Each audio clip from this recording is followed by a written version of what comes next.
Hello Beyas, welcome back to a new video, or if you are new here, hi, welcome. My name is Brenda. If you would like to join my little community of Beyas, go ahead and subscribe down below. Also, turn on your post notifications, that way you do not miss when I post a new video like this one. And if you end up enjoying the video whatsoever, also don't forget to leave a thumbs up before you leave today. Now with that being said, let's go ahead and jump into today's video. Alright you guys, so as you can already tell by the title, I am going to be talking about some haunted highways that are in Texas this time. So if you didn't already see my last video where I did haunted highways in California, this is going to be a mini series that I'm doing for the summertime, just for the remainder of the summertime here. So probably by the end of August I'll be done with this little mini series, so make sure that you are subscribed so you don't miss any of those uploads. And if you've been binge watching any of my videos and you still haven't subscribed yet, what are you waiting for? Join the little community and support my channel by subscribing. Why did my voice crack?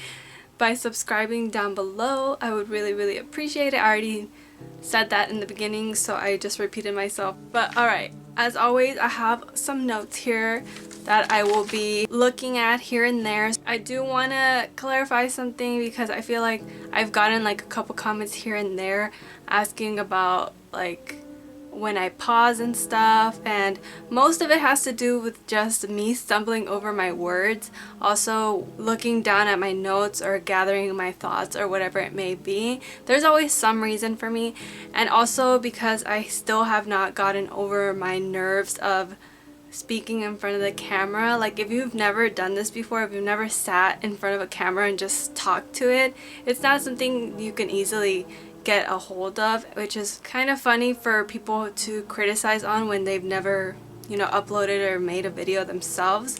But just wanted to get that out of the way just so you guys know, and so I don't keep getting those same kind of comments all the time.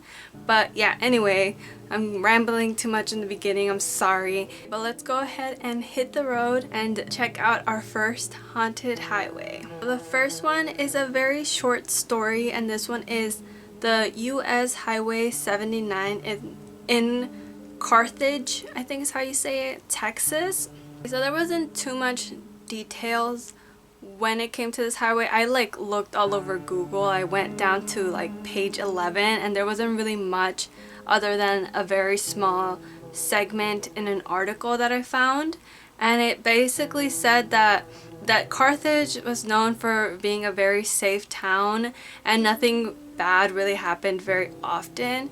And there was a case supposedly along, you know, a house near that highway where some guy ended up murdering his sister.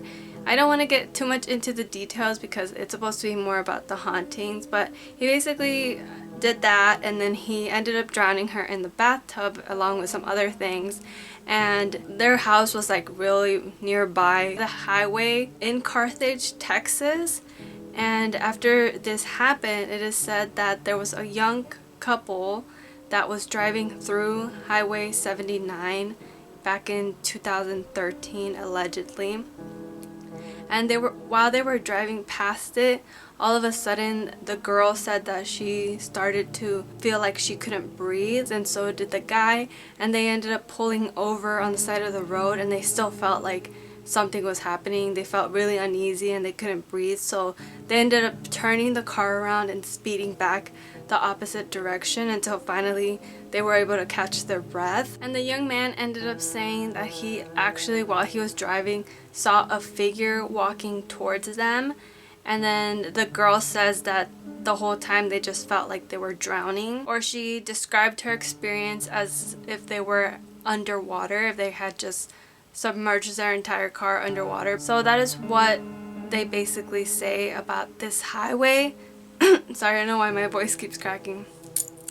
But that's what they basically have to say about that highway, is that this murder occurred nearby, or I guess there are houses along this highway.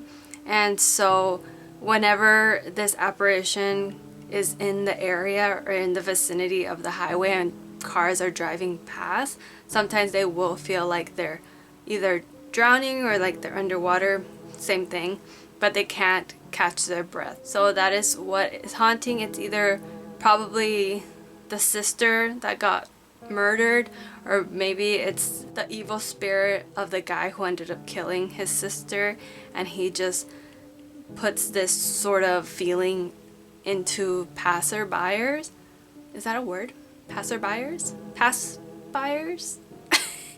I don't know. English is my second language. Anyway, yeah, that is basically the gist of Highway 79 in Carthage, Texas. Very short one, as I said.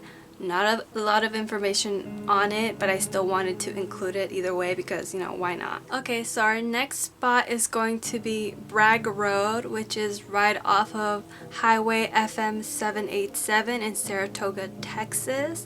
And this specific road runs through the middle of a forested area. So people don't travel through here very often, other than to go specifically for this ghost road to see if they spot any sort of lights or ghostly apparitions. So yeah, it's basically in the middle of nowhere. It used to have railroad tracks for a train that transported a bunch of things back and forth all along Texas back in the 1800s, if I'm not mistaken, or the 1900s, something like that. And so what people usually encounter when they go to Bragg Road is they see a light just lingering across the way. So when you're walking down this road and you look off into the distance, a lot of people have claimed to have seen a light kind of bouncing around playfully and moving in the area, and the closer that you get to it, the more that it starts to either move away from you or it just disappears altogether.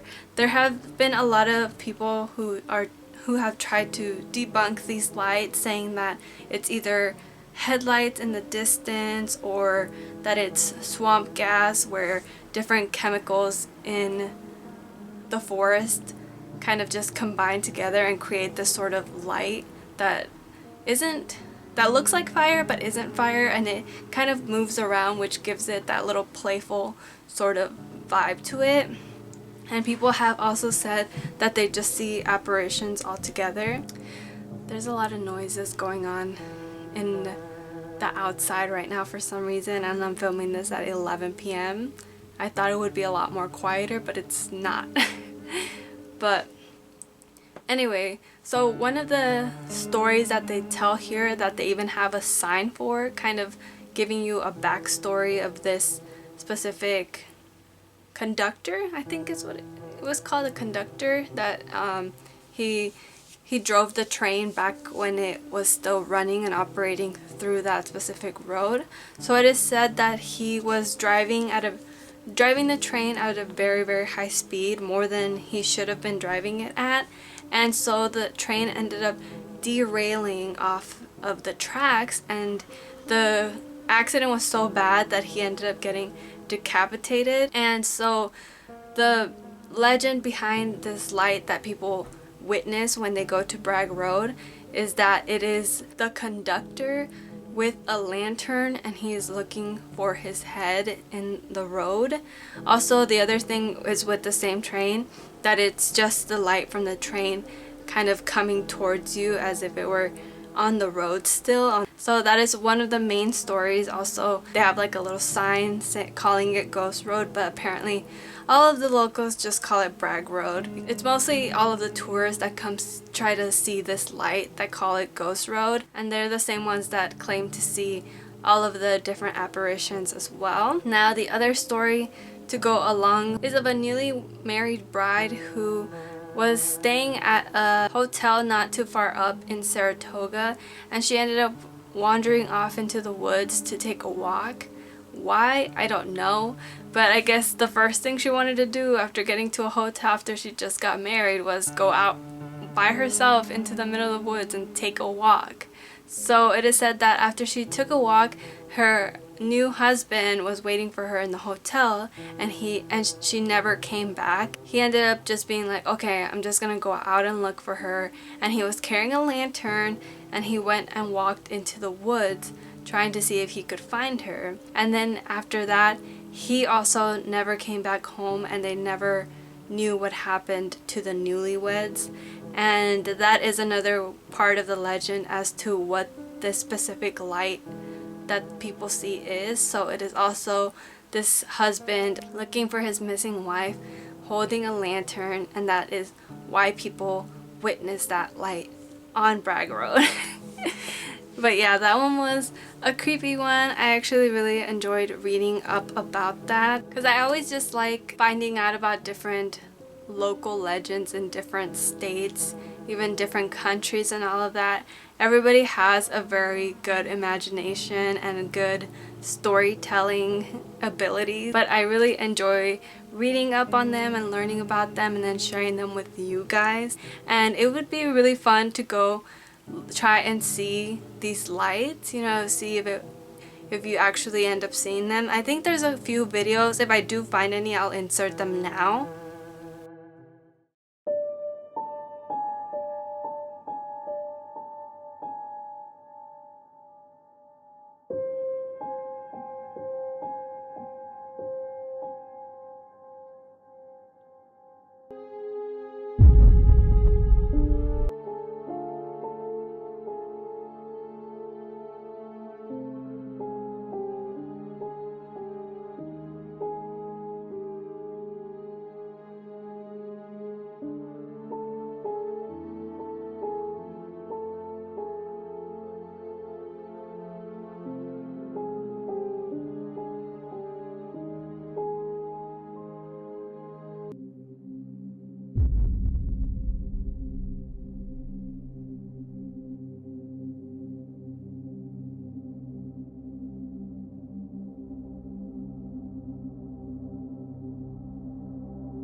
And the other possibility that I feel like, you know, maybe we could get on to is maybe some kind of aircraft or something, and you can only see it from a distance.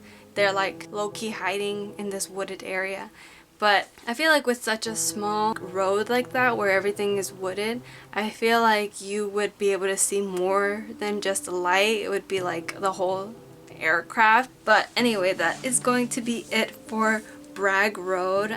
As I said, that one was really interesting. Now let's go ahead and hit our next stop. Okay, so the next highway that I will be talking to you guys about is US 90 highway, or Highway 90. It is a highway that runs all the way from one end of Texas all the way down to Jacksonville, Florida. It is an east to west road. There was one specific story that I read on an article, or not even an article, they just do like stories. It's called Weird US, and this one was specifically in the Texas one. So basically it was his dad's friend was traveling from San Antonio, Texas to West Texas, and this was sometime in the 70s. So basically on Route 90 or Highway 90, whatever, there is 100-year-old mystery, which is the Marfa lights. So the Marfa lights are basically just orbs of light that zoom past all along the desert that a lot of people throughout the years have witnessed, including various different locals of Texas. And so this specific story that I was reading on Weird US talks about how, as I said, he was on this long journey from one side of Texas to the other, and as he was driving, there was really no other cars that he had seen for various miles. As the sun was setting over the horizon, he finally spotted lights behind him, and he didn't really think much of it. The lights started to grow brighter and brighter, and then finally, because this whole time he was thinking it was just a car behind him, and this car felt like it was tailing him after a while, and he was getting really annoyed. He's like, okay, why can't this guy just pass me? Like, why is he tailing me this whole time? So he starts to brake check him, and he taps on his brake lightly, and the car continues to just tail him without moving at all or changing speed. Even as he's tapping on his brakes, nothing changes. These lights are at the same speed. They don't slow down, they don't back up. They're just hovering right behind his car very closely. And so what he ends up doing is he ends up accelerating a little bit, and the lights just keep pace with him, and they stay in the very exact same spot, just very close to his bumper. And finally he ends up slamming on the brakes a little harder, and then thinking like there was going to be some kind of movement with this light from the driver behind him trying to stop quickly, but nothing changes. He ends up slamming on his brakes, and the lights behind him just stay right in place. Finally he decides to come to a complete stop, and he thinks that now at this point the lights are going to, you know, like the driver's basically just gonna go around him. And to his surprise, the lights do end up just zooming right past him like missiles, and he doesn't even get to see the car at all. So he's really confused, and he's really spooked out now because he's in the middle of the road and he had to stop because these lights were on his tail the entire time. So basically what he ends up doing is he ends up backing his car up to try and see if where the car could have gone to, because it kind of just zoomed away, and then he doesn't end up seeing it anywhere, like not even the car's tail lights at any point in front of him. So he was like looking for maybe an off-road that he went to, but this highway has various more miles to go ahead of it. So he's like, no, there's no other road that he could have gone in. Maybe he just went into the middle of the desert. But in the end, this guy was really spooked. He couldn't explain what these lights were or how they were keeping pace with him. If it was any other car tailing him, when he brake checked him, at some point this car would have ended up either bumping into his car or just getting left behind because he slammed on his brakes too.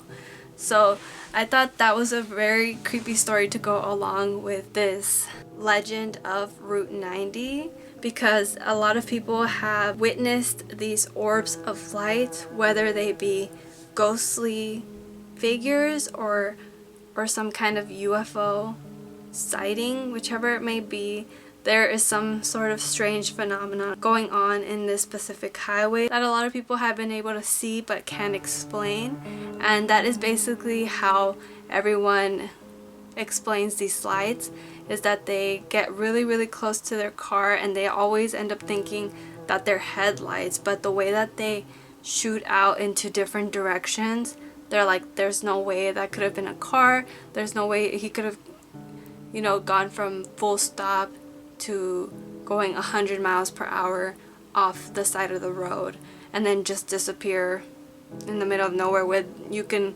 see pretty far out the highway. So who knows if they're actually some kind of ghostly apparitions or if there's some kind of UFO aircraft, but I thought it was still interesting, and I still want to consider it a haunted highway because people have still said that they think that it's some kind of spirit orb of some sort.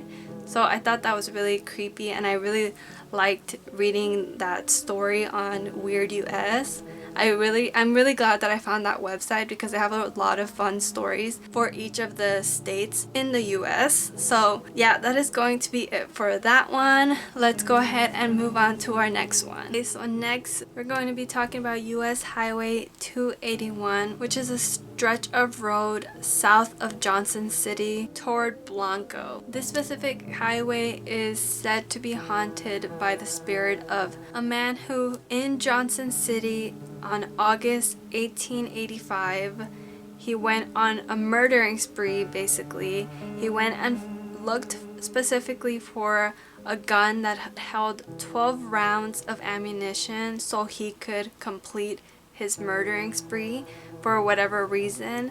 I, of course, don't want to go too much into detail about who he murdered or how many people he murdered, but it was a good amount of people that he ended up murdering along this highway. So he traveled through this highway and he was on his little murdering rampage. So basically, because of his crimes and the people that were lost by his hands, the legend basically says that he is still roaming the area and trying to find more victims, because in the legend or not even a legend. In this case of his murder spree, he apparently said that he still had more people on his list that he was supposed to murder. He said that he didn't get to because they got him before he was able to complete his spree. So the sheriff at the time ended up being able to find him pretty easily.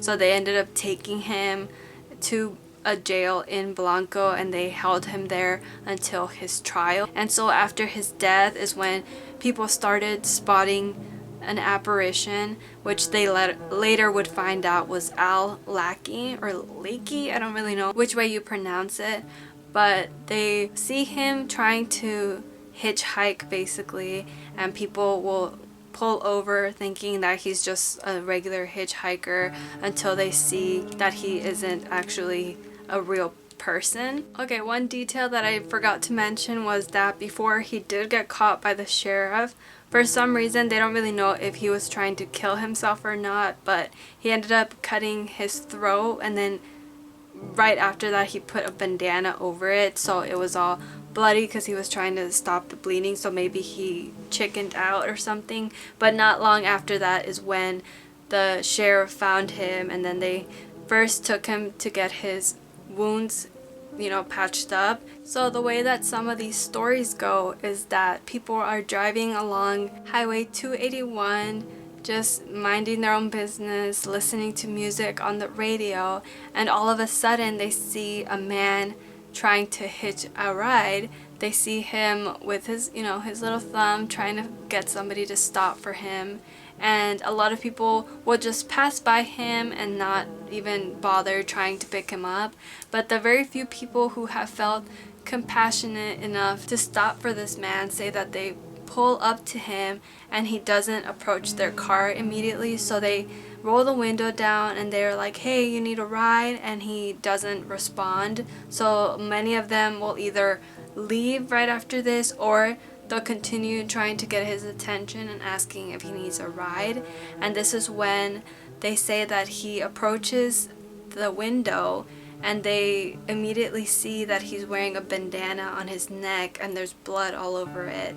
And not too long after that, they see that he's holding a knife up to his chest, and he gives them like this sort of grin, and they end up speeding off after that because, ghost or not, if anyone is holding a knife, you're gonna peace out of there. So I would not blame them. I'd be like, oops, skirt. I wouldn't even bother trying to pick anyone up. I'm not about that life. I'm not about to get snatched or murdered. So I don't know how people even in this day and age pick up hitchhikers anymore. So that is basically what they say about this highway. Al Lackey still roaming these streets trying to get picked up so he can finish murdering some people. And that's the other thing I forgot to mention, was that sometimes he'll tell them, quote, 6 are still living whom I intended to kill, end quote. So that is basically what he's up to. He is up to no good. He wants to continue his murdering spree even in the afterlife, which is messed up and so crazy, because if you look more into the details of Al Lackey and his murder spree, it was basically mostly his family, like his daughter and his wife, I think, basically his kids and some other people that he knew. So it wasn't just random people, it was people in his circle. And I didn't really look into what drove him to do this, but I'm guessing that he was just a psychopath. That, you know, easy as that. But yeah, guys, that is going to be our last stop today in the state of Texas. I do hope that you enjoyed the stories of those haunted highways. So it kind of leaves me like, are they haunted, or is it UFOs? Either way, it is some sort of strange phenomenon going on along the state of Texas on these highways. So if y'all ever want to take a road trip down to Texas and hit up those spots, those are the ones that I recommend for you guys to go down to. But anyway guys, that is going to be it for that. But before I end today's video, today's comments shout out goes to MT1922 down here. Thank you so much for leaving a nice comment. And of course, if you want to be the next comment shout out, all you have to do is leave me a nice comment down below. But yeah guys, thank you so much if you made it all the way to this point. I love you guys and appreciate every single one of you. Hopefully I will see you in my next one. Don't forget to stay safe and be kind. I love you guys. Bye bye. First time I saw you